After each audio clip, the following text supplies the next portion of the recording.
Have you had to think about the universe a lot? I mean, I try not to think about it too much. Do you?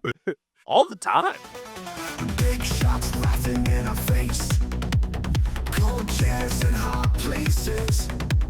Told us no can't fight, but we give it all tonight. Rise up, break the chains, beat the odds, feel the flames, build it up, take it high, hear our rebel song fly. Can't be done.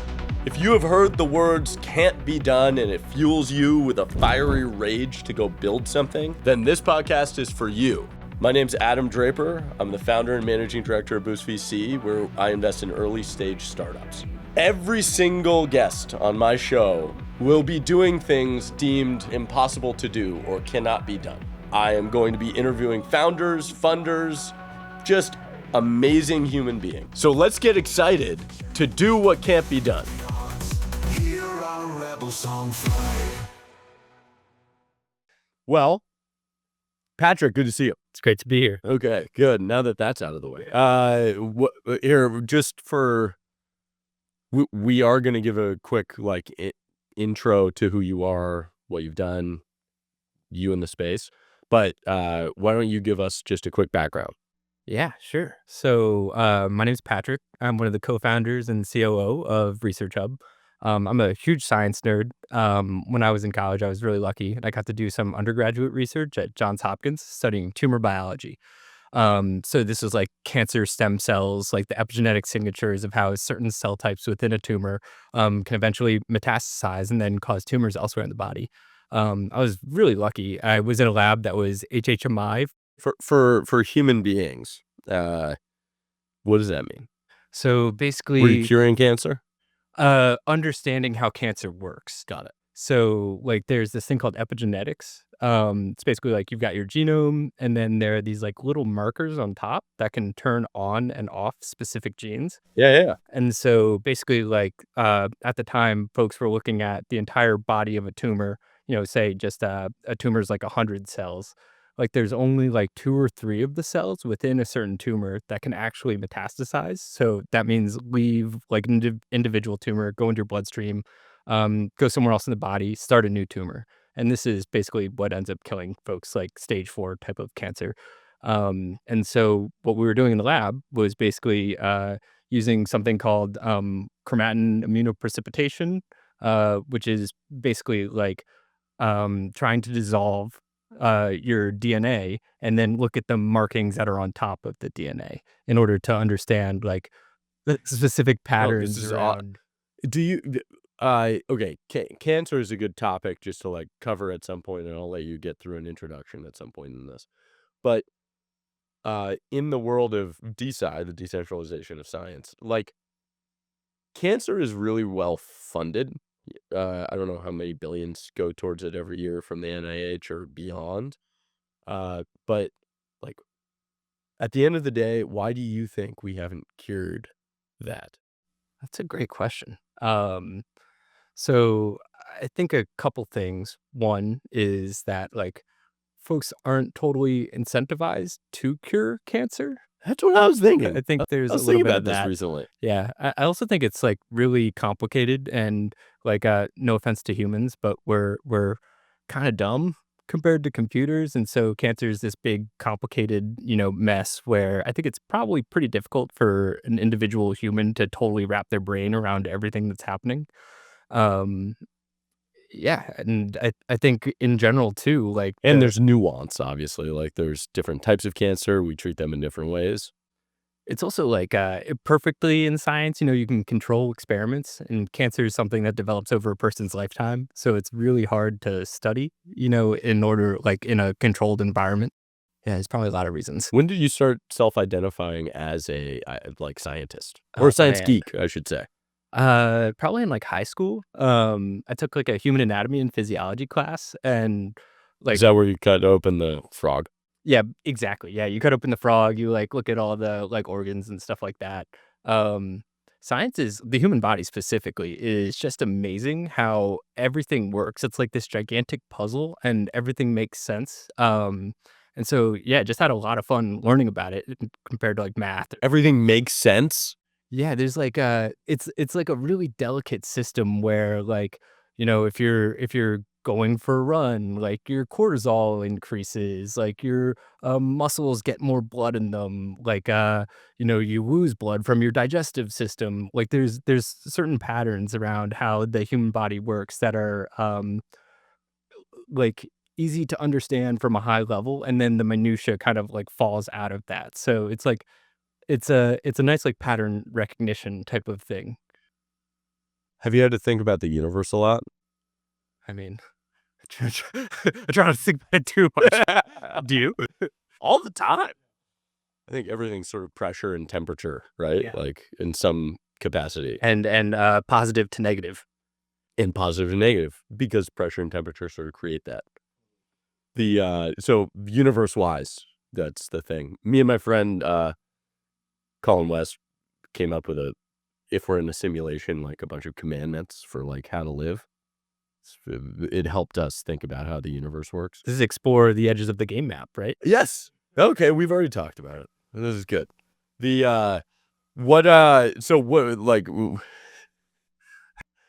In that capacity, I do think that DeSci is sort of like stumbling upon this little edge of a game map that's playing out. And what is your definition of DeSci in general? Like, how do you think about it from being inside the system, which I haven't let you do your introduction, but like from being inside the system to sort of breaking outside the system, how do you think about that? So I think you like actually put it really well just a few moments before we started recording with kind of like how Bitcoin is this like opportunity to exit the traditional financial system.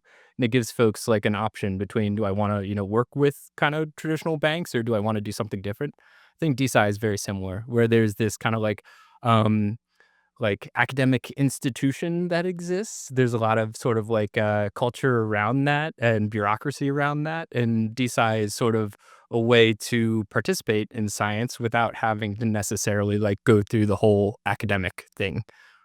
And a lot of people, when I bring up DeSci, there are kind of two reactions, if I summarized it. Because we recorded our first podcast 2 years ago. Totally. Something like that. Yeah. Which is a good podcast. Everyone should go listen to it. It's fantastic. But the reactions now are a little more, especially when I talk about shorting academia, which I'm wearing the shirt today, and you have your own now. But they sort of, one, are ready to accept it. So there's one side of people who are like, it's expensive. I get reached out to a lot of parents now who are thinking about touring their kids through college. And then on the other side, it's a group of people who have a lot of like nuanced questions about it, where it's like they can't quite believe accreditation could go away, or they can't quite believe, they believe a lot in the system of the institution, of the academic institution. Do you get a lot of pushback about what you're doing, or like from scientists, from who's pushing back on you? So I think like there are like kind of closed-minded folks who haven't thought about things all the way and like don't totally know how academia works fully. And so like if people don't have the full story, I could see them pushing back. A lot of times some of the pushback comes from folks who've had success within the current system. So like it's really hard to win in academia. It's something like 2% of first-year PhD students end up becoming research professors. And to be a professor that actually has like sustained grant funding or gets tenure, it's even less. So me coming at you and saying like, hey, this is gone. It's like I toiled for 30 years and you're trying to tell me what I did, is worthless. And you want to build some new system that can help like new incomers basically like short circuit that. I might be like, I don't know, man. But like, I worked hard. I walked up the hill in the snow, in my childhood. Like so did the new people. What? I guess like the thing that I'm really toiling with is when people point at the proper way to do something, and that sort of comes up a lot in my debates on Twitter or just people reaching out, is like there's a proper way to do science. Like, how do you think about that? I mean, the proper way to do science is do science that works, right? Yeah, like Like, it's like hard to do. Like, there's someone who interviewed Barry Bonds, and he said, uh, what's the best pitch you can get? And he said, the one that makes contact.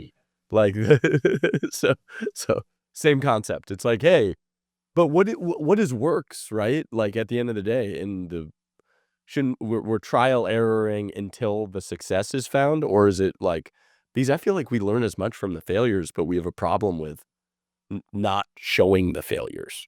yeah, I mean, it's tricky because, like, at the end of the day, it's all about money. And so as a scientist, like, you went through those 30 years of hardship in order to have access to funding, so that way you can study what you want to. Like, I mentioned kind of at the beginning, I worked in a Howard Hughes Medical Institute funded lab. And so that's like a grant that you get from being an amazing scientist for decades. And it lets you do kind of whatever you want. It's like a no strings attached kind of grant. That's amazing because you can actually study things in a way that you are worried about producing high quality research. Not a lot of people get those types of grants. Like a lot of it is kind of centered around proving your worth so that way you can get more money in the future. And yeah, you kind of have to like optimize your research outputs to look cool essentially to funders so that way you can get more money in the future. Even I guess like my conviction was built from spending like a decade in science and seeing like a lot of like pretty crazy things happen where I was like, oh man, I don't know if I totally want to spend a whole career doing this thing that like is a little bit less shiny from the inside. There's a funny meme that's like what people science, like what my parents think I do, what my boss thinks I do, what I think I do, that sort of thing. What do you think the biggest juxtaposition of like the average person looking at science and being like what we think you're actually doing, and when I'm pointing at a scientist, versus what sort of is actually happening, and where's that difference? Well, you know how it's kind of like the phrase that like there are no adults in the room. Everybody's trying to figure it out kind of as they go. Like from the outside of science, there's like this honestly amazing branding where people think of like white coats, like, stainless steel lab equipment. And like there are people who have like spent like decades trying to understand something and they know exactly what they're doing. And really, it's just like people are messing around and like trying to figure it out as they go. And everybody's a human and they make mistakes. And like, they respond to incentives just like everyone does. And so, yeah, it's like, at the end of the day, everybody's just a human. They're not like godlike, like infallible, researchers. It's Yeah, they're like, just normal people. yeah, the thing I don't get is when people get a little upset about criticizing the nature of science, where it's like, hey, I get like in the first episodes of the podcast, I asked, what's your definition of science? That was my every single, to give everyone I'm remembering of it. Do you remember what or do you have a definition of science? If I remember correctly, I probably said something about the scientific method. Yeah, the process. Yeah. And almost everyone said that, right? They all pointed at the actual process. When people talk about science, they talk about it like it's a fact, not a process. Yeah. Trust the science, right? Yeah, trust the science. It's a fact. I think that's a really interesting nuance. There's a observation that it's like anyone who's gone through the rigor of the science of it has the truth, when really it's like the truth on the day sometimes. It's funny because like the first academic journal that was ever created, their kind of like catchphrase was Nullius in verba, which is take no one's word for it. So like the first like kind of like aggregation of the scientists that got put together were just like, everybody's full crap, like prove that it's true or else I'm not going to believe you. And like, I don't know when it happened, but at some point, we kind of like outsourced our like skepticism, to trusted parties. Definitely And so- writing Nullius in verba. in verba. In Yeah. verba. Definitely writing that on my Twitter profile. Yeah, it's a sick catchphrase. Yeah. Is that on? Do you have that on the internet somewhere for you? I forget the name. It's like Oxford or something like that. Like the first like group of scientists that published the first academic journal in like the 1700s. That's what they said. Like take no one's word for it. What kind of success do you think we need to have? Like from here on out, from here, what needs to happen for us to like show that there's credibility in building an alternative, an independent way of doing science?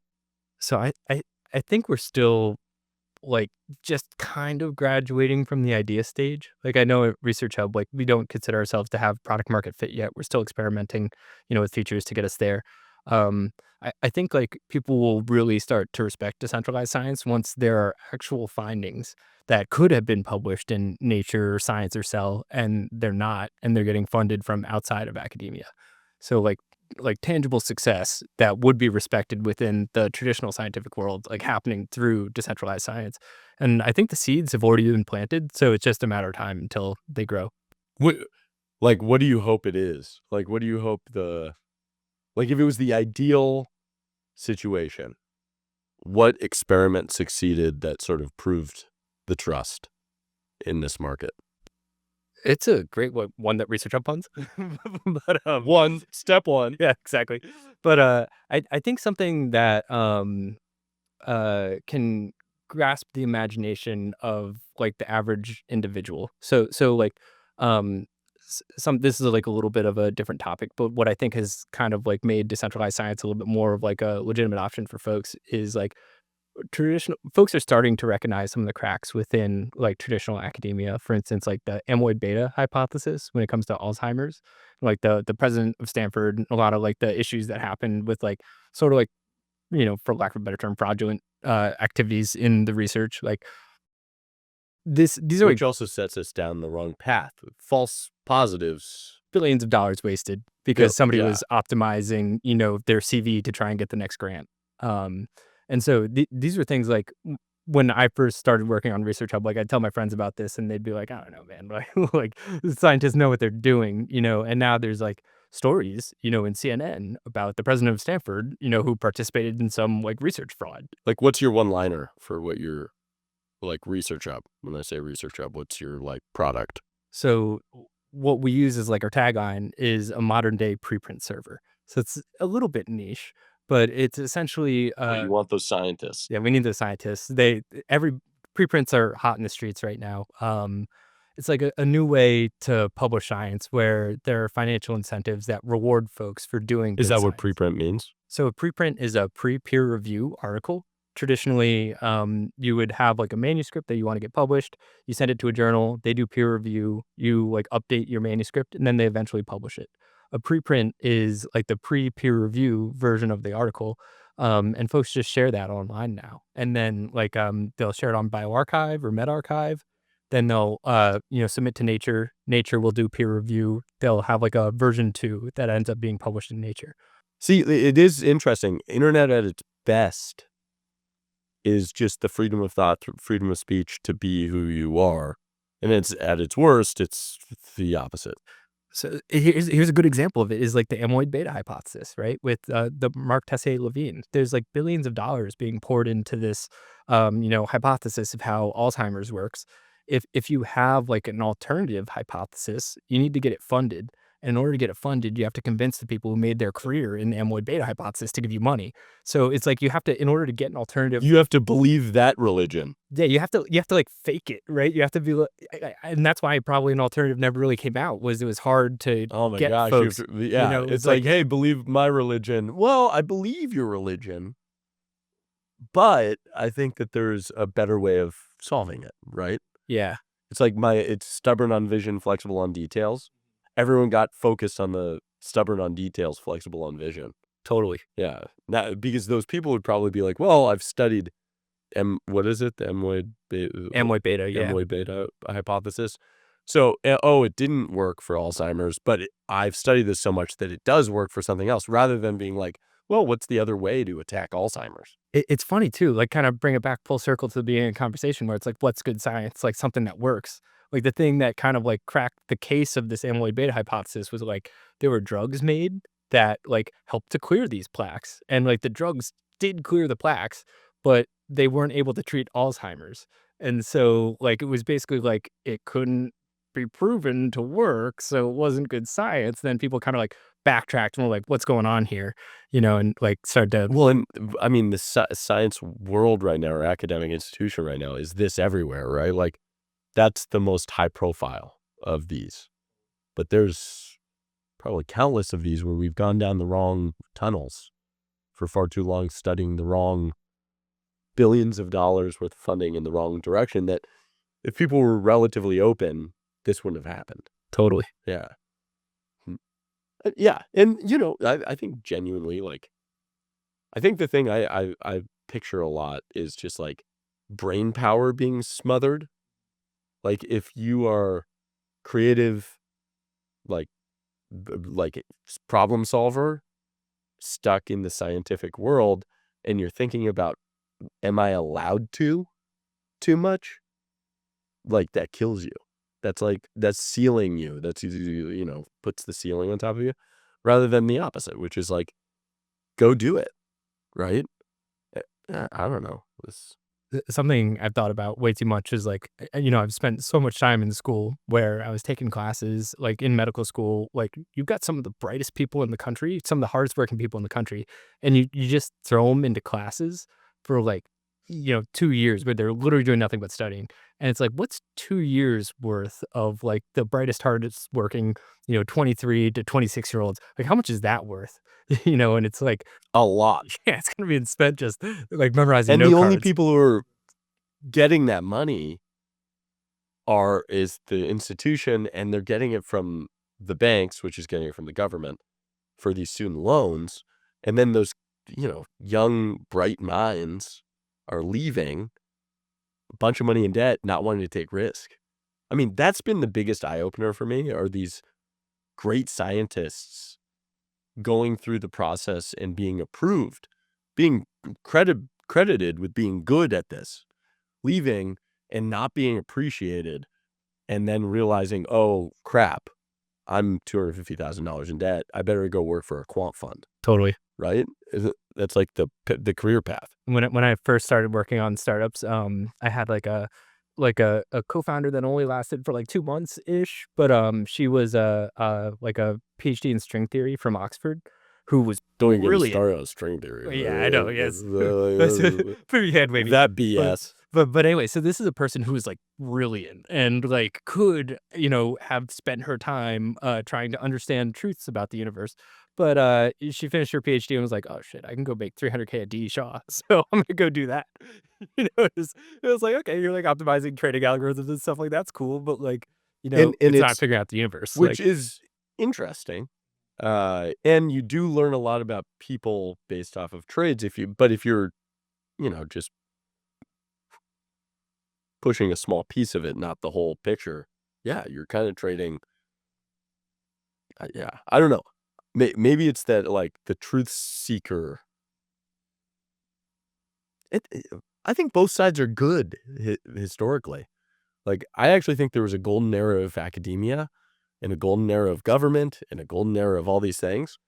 I think we hit this scale of globalization and the internet where it's like everything broke. I call it the tragedy of scale, where it's like, hey, we forgot who our customer was. We have fewer banks than ever that hold more money than ever. We have it's where all this trust in each of these institutions just like slowly starts death by 1,000 cuts, and then it breaks big. Mostly it ends up being some exploit that humans are really good at figuring out. I guess I'm curious. So you're in an interesting position where like you put yourself out there as kind of like at least from my opinion, the first like VC who's really into decentralized science. And so like, you talked to me multiple years ago when we had like nothing. And so like over the past couple of years, how have like the startups, like the very early stage folks that are like coming to boost VC, how has that changed? Like, is the quality different, or like who are you seeing now versus 3 or 4 years ago? It's a good question.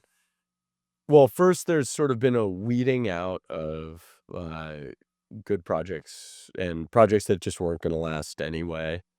There's been, people have had to actually endure. So, like, you see people like yourself, like Molecule, like HairDAO, who have been doing this for a long enough period of time where they've kind of earned some sort of spot where they're like, I am here to stay. And you can sort of verifiably say, like, I've been at it for 2 to 4 years. I believe in this. You'd have to be absolutely insane to be in this for this long and still be doing it. for zero reward at this point. We could be insane. It's Yeah, awesome. sorry. And so we're starting to have the beginnings of like an alumni group, right? Like it's kind of like a group of early believers. In Bitcoin, you would call them the OGs. It's like the people who were in idealistically early, but did have a capitalist intent, like understood that money was necessary to this product. But that being said, it's just like the more enthusiasm, the wind, we talked about this, but the wind is behind DeSci for the first time ever, where people are basically saying, hey, there's crypto in AI. So like creating new models and like all these different sequences that's happening. There's the network state, which is crypto tangential. Like it's not exactly crypto, but it's like in the same brain space. And then there's the decentralization of science. And I think that the most popular right now to be a part of are the AI and the DeSci. And so it is, although I think the short term is sort of like up and down, the long term, I think it's a real movement. Like I think I just feel more solid about it. I feel like there's more feedback loop of it of, oh yeah, like, hey, I'm going to reach out to you to talk about it. So VCs are accepting it a little easier. So venture capitalists. So that's always a good signal that like, well, it's either a good or a bad signal. It's good if I've already allocated capital. It's bad if I'm allocating capital in the future. And yeah, quality's up, but really like you guys are launching, like financial products, and you have number of scientists who are really engaged and onboarded. It's just the numbers that people say are more real, and science being funded is more real. That would be my thought. No, it's awesome to hear, and I think it reflects similarly to what we're seeing at ResearchHub. So we have this thing called the editor program, where like we hire like essentially like scientific moderators. They get paid a salary in research coin in order to like make sure the content's high quality. And so this started maybe like 3 years ago, where Brian like put out a tweet that was like, "Hey, we're hiring editors. Anybody who wants to be paid research coin to help us keep the content quality high, come apply." And so most of the folks who first started applying were like kind of like me, like early career grad students who were frustrated. They didn't really see a future in academia, and so they kind of saw us as like a alternative to be able to do what they want in science. And now potentially get compensated. yeah, and yeah, make some money for their effort. And like our editor program, just in the last like 6 months or so, it's like we've got like legit PIs, like folks who own their own labs. There's this one guy named Scott Nelson, who's a PI. Shout out Yeah, Scott. what up, Scott? I think he's like at a Midwestern university, and so this is a dude who like is just on the internet all the time, and so he got into DeFi. He made like a little bit of money from DeFi and is just like throwing like the money that he made into some yield earning protocol. And is just taking his yield and is funding experiments in his own lab with like the yield that he made from his own personal money, just like screwing around in DeFi. So he started working for ResearchHub, and now he's like taking some of his research coin earnings and he's like paying for materials for his lab. And so That's wild. it's crazy. Yeah. It's very different from when we first started, where it was kind of like an escape for folks who, didn't see a future for themselves in academia. And now it's like people who are in academia see us as like a way to supplement sort of the funding that they're already receiving, from traditional like sources. So We used to say early in crypto, you would fail out of Wall Street into crypto. And then now you fail out of crypto into Wall Street. yeah, totally. And like, that's what you're describing. You're describing that middle transition point where like people in academia are like, oh, I can benefit from this, right? Like I can figure out how to make it work before they go all in, essentially. The other thing that I think is important to note on this, you being in crypto, there has to be a why crypto for you guys, right? Like why you're doing that rather than being a, I don't know, classic web company. So let's get to that after. But the one thing that people don't give Bitcoin enough, like it gets a lot of benefit, but not enough benefit goes to this, which is a lot of early adopter, high risk takers who could build made money. And then they made enough money that they were able to try to build exactly what they wanted to rather than what they were doing. And so we've backed so many founders who just, they were like, oh, I made enough money to like take control of my own life. So now I'm doing exactly what I want to do.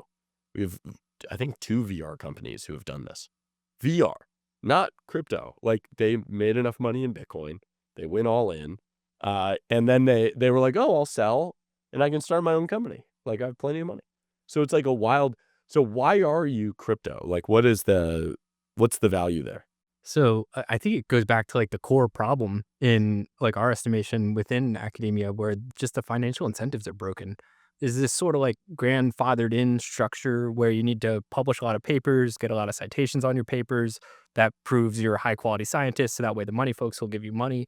And it's like a system that it just kind of like got hobbled together over time. It wasn't really like intentionally designed or anything. It's just sort of just the result of hundreds of years of folks trying to do science. And when you talk about financial incentives, like crypto is the best tool that exists. There's this awesome site that like the content wasn't that great, but was really inspiring to me called Steam It. Have you ever heard of this? It's like Yeah. a blockchain Reddit. Yeah, Steam It's super interesting. I remember Steam It. It was that was one of the better social attempts at sort of creating a crypto network. Yeah, it was like the bones of something really powerful was there, and then they just never optimized the incentives to get the best quality content. But basically, crypto allows you to do really interesting things, and you can like financially incentivize folks to do specific behaviors that are better than kind of traditional infrastructure encourages them to do. So yeah, in our estimation, basically crypto is the best tool that exists to create new financial incentives. So that's the problem that we're trying to fix. So one thing about Bitcoin that kind of like inspired me when it came to DeSci, and this might take me a second, like a little analogy here. So like one thing I think is really powerful about Bitcoin is like it's impossible to shut off.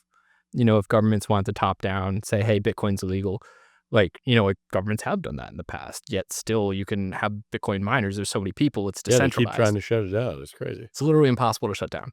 And so one thing that I think's happening in science, well, like how did that happen? Right. Exactly.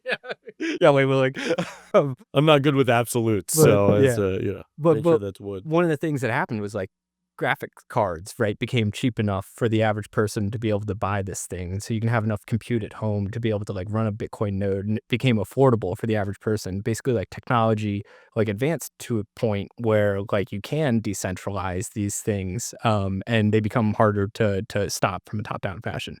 And so that's happening in science right now. Like if you think about like sequencing the human genome, right? How much did that cost like 20 It years was like ago? millions of dollars. Yeah, right? millions and millions and millions. It'd take like a decade of people's time. And now like you can get a nanopore that costs like $1,000, right? And so like at-home PCR machines, like every year these things get cheaper and like anyone can buy them. And like if you want to like design your own plasmid, right? Like that was something that literally had to be done in a lab as of 10 years ago. And now like, you can have like a garage lab, Yeah, it's almost like sorry, I'll let you continue the thought, but it's almost like I think about the success of early 2000s startups was largely because the cost of starting a company came down to the average 16-year-old being able to just launch a website, right? So like we're at that for science, Totally. where it's like you can do legitimate science that could impact humanity from your garage. So what are you most excited about the future now that we've sort of covered up to date what's going on, philosophy, like a future of this category of shorting academia, DeSci, like what are you amped on? So some of the things that we're building this year, like right now we have this next gen preprint server where folks can share preprints. They can get peer review on top of those preprints. It all happens in the open. It's pretty cool, but it's still just like it is a downstream solution to the real problems that exist in academia, which are the financial incentives, where folks need to optimize their publication for citations rather than reproducibility. So what we're building now and should be released probably by the time this episode hits the internet is a funding feature where folks can raise money using pre-registrations. Have you ever heard of this before? Pre-registration. So a like Tesla, where they launch the vehicle and you have to put down a down payment? So kind of like that. It's like a very niche science thing where it's basically like there's this issue with p hacking. Have you ever heard of this? Basically what'll happen in science is like you'll conduct a study. The results will be meh, kind of boring. You can use weird statistics in order to make your results seem more interesting. So you can, like, once you've already done the study, um, put some makeup on results in order to make it seem more interesting. So that way you'll get more citations, you'll get more funding in the future. Got it. People do this all the time, and there's been like pushback within the academic community to try and stop it. There's this tool called pre-registration where basically you say everything that you're going to do beforehand. So you like put out the hypotheses that you're planning on testing. You put out experimental methodology, how you're going to test the hypothesis. You put out a plan for statistical analysis. So that way, like, you can't just pivot. It's like a business plan. It's a business plan. Yeah. It's a business plan where you can't pivot. Like you do the startup, it fails. You can't change directions halfway through. And so this is super powerful to help to increase reproducibility.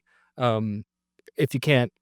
Well, because you'll have a lineup of exactly what they did. Exactly. Yeah. So that you can reproduce it. Anybody can see it, I mean, if they do pivot, at least cite that it's being pivoted. You have to give a reason why. Yeah. You can't just be like, my results sucked, so I made them look better. You know what I mean? You have to have a legit reason. Dude, research is going to be so important. Like, it's literally it's open source science, right? Like, we're opening with tokens. So it's closed open. There's this amazing company called the Center for Open Science, who was founded by Brian Nosek. He's the guy who kind of like coined the term for the reproducibility crisis. He's a psychologist at a UVA. And so Open Science Framework is like one of my favorite organizations in the world. They kind of have like the OG GitHub for science where you can just put up preprints, you can put up data, it's all open. Their traction hasn't exploded because like it's a career risk for folks to do this. It like hurts your ability to get funding in the future. The career risk thing really hits people. Totally. Well, there's just not that much money out there, Well, like, also they don't want to take risk, career risk especially, because they're $250,000 in debt. Yeah. Right? Like I'm not gonna career risk this because I have to pay back this other thing I have. When I was at BU, I was rotating through a synthetic biology lab where there was a professor. He was like a new professor. He was at UC Berkeley for a postdoc. He had a Nature paper. He was like young stud kind of scientist. He started a new lab at BU. And he's working on fascinating stuff. But like he was applying for an R01 grant, which is like the first big grant you get as a PI. And he was stressed out all the time because if he didn't get this grant, he was going to have to like pull his kids. Like he's going to have to go to a new lab, go to a new school, pull his kids out of school. Like his wife is going to have to get a new job. So it was like this whole guy, he already had as much success as you can possibly have at that point in your career. Yet he was like still under this tremendous financial pressure to produce results. So that way his whole family life wasn't in jeopardy. Yeah, in jeopardy. Yeah, exactly. And so like there's just so much financial pressure on even the most successful scientists. Yeah. And it's very relatable that you would do, whatever you can in order to kind of relieve yourself from that stress. Yeah, to skew the odds a little bit. Totally. Like you could, I mean, when I started looking into the like average amount of debt after all that time, for some reason it even feels lower than it actually is based off of everyone I've talked to. Like these scientists who are reaching out on Twitter or wherever, like it's not good. Yeah, it's crazy. Yeah, and they all end up basically saying I shouldn't take risk. And then some of them still do, to their credit, and they're like betting on themselves, and they feel like, oh, I broke out of the system, so I got to make it work. But like, it's like wild. Yeah. So, do you think in this capacity, whether it's the decentralization movement, like tokenizing science, whatever we're going to be doing here, like, are you? I mean, you bet your career on it. So it's a silly question, but like, how do you think about like what success is? What is success here? So I think the last time we did the podcast, basically one thing that I had mentioned was like, if we can put pressure on established, journals in order to start to do things a little differently. And it's funny because like, we're like almost there, we're starting to pay peer reviewers, and we had an editorial published in Nature about us paying peer reviewers, and the idea, like, we're actually pushing forward the conversation of paying peer reviewers in like the big scientific publishing market, like, and so we're starting to actually make a dent. 2 years later, I think like what we really want to do, like in 2 years from now when we talk again, we want to be able to have anybody with a good idea get funding for science. So like anybody who like wants to share pre-registration, is it a good idea? You can have our community basically in a crowdsourced way, peer review it, fund it, and then actually conduct the study. So you don't have to come from academia in order to like propose a new experiment. It can be anyone within their neck. I actually think anyone proposing is a great idea because I'm in that group and I want to propose a bunch of stuff. So my bias is like, I want to just come up with ideas. What's another idea outside of the water study that you... Oh, dude, I have so many ideas that I just want to challenge around carbon dating. Okay. I don't know I don't have a formulated concept of it, but I have this tiny dinosaur theory. And I just want to challenge the idea that we should accept that everyone who talks about dinosaurs, they just say like, oh, it was 130 million years ago. It's like, well, maybe, we haven't had any new ways in which we do it. And it turns out carbon dating is only accurate up to like 50,000 years. So we use more like dynamic particles that have different like variability. And so we just are accepting of like hundreds of millions of years of difference. And I think it matters. So like So I have a couple things in that. I could probably come up with what my like real thesis is. Mm-hmm. But yeah, it'd probably be around there. That's a pretty cool one. I like that. Yeah. You could probably get a lot of people kind of supporting it too. Yeah, see? If on ResearchHub, I'll propose it, put a bounty. Is that how we should make it work? It's just like I say, this is what I'm willing to pay for someone to prove me wrong or right. Yeah, exactly. We're thinking of it right now kind of like Kickstarter, where like anybody can throw an idea out there, and then like if you want to fund it, you can fund a portion of it. Other people can hop in. It's fantastic. Well, Patrick, thank you so much for coming on the Boost VC podcast. Yeah, this is amazing. Thanks for having me. Hey, this is Thanks so for the fun. support. Hey, let's do it. Well, thank you for listening to an episode of Can't Be Done. If you enjoyed it, like, follow, subscribe on all of the interwebs. And if you have feedback or any questions, please reach out to me on X at Adam Draper. Till next time. Take it hard, hear our rebel song fly.